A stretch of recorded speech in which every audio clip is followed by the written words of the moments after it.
My wife and I have been married for a year and a half. We actually met on MySpace.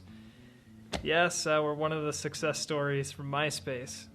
I wonder if MySpace has a Facebook page. I don't know. Anywho, we've been married for a year and a half. My wife's originally from Emmett, and I moved here in 2007 to go to school at Boise State.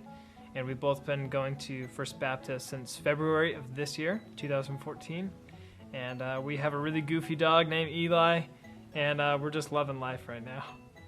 One day I was walking, just doing work, and a coworker of mine, his name is Ryan, just so happened to be in the back, and I said, "How's it going, man?" He's like, "Dude, I'm stressed. It's just bad. It's not really going good at all." And I said, "Well, what's going on?" And he said, "Well, today is the last day for me to put in health care.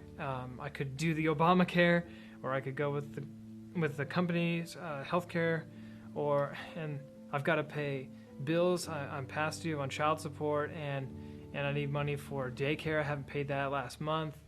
And, my girlfriend and I are trying to split rent," and just like, you could tell, he was hurting, and I knew he was hurting deeply because I know that just from talking with him previously, he doesn't know the Lord personally also. So I just said, "Hey, Ryan, I know God who can provide really quickly. All you got to do is ask him sometimes." So I said, "Do you mind if I pray for you?" And he said, "Sure, I would love that, actually." And so I walked kind of in the back of the store and just prayed, God, show up in his life in some way, so that he can just see a little miracle that you can do, and maybe put his faith in you. So the next Monday, I come into work, and Ryan comes up to me and goes, Thomas, that day when you prayed for me, there was a guy who knew my sister, and he needed his lawn kept. And so I looked around at it, and he gave me an estimate of fixing it up for $300.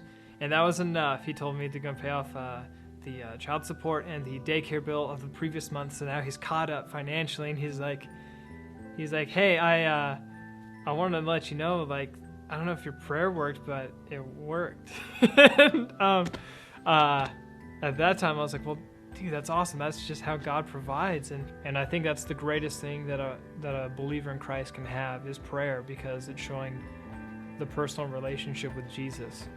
And I know for me that sometimes when I pray, it's like, do I have to close my eyes?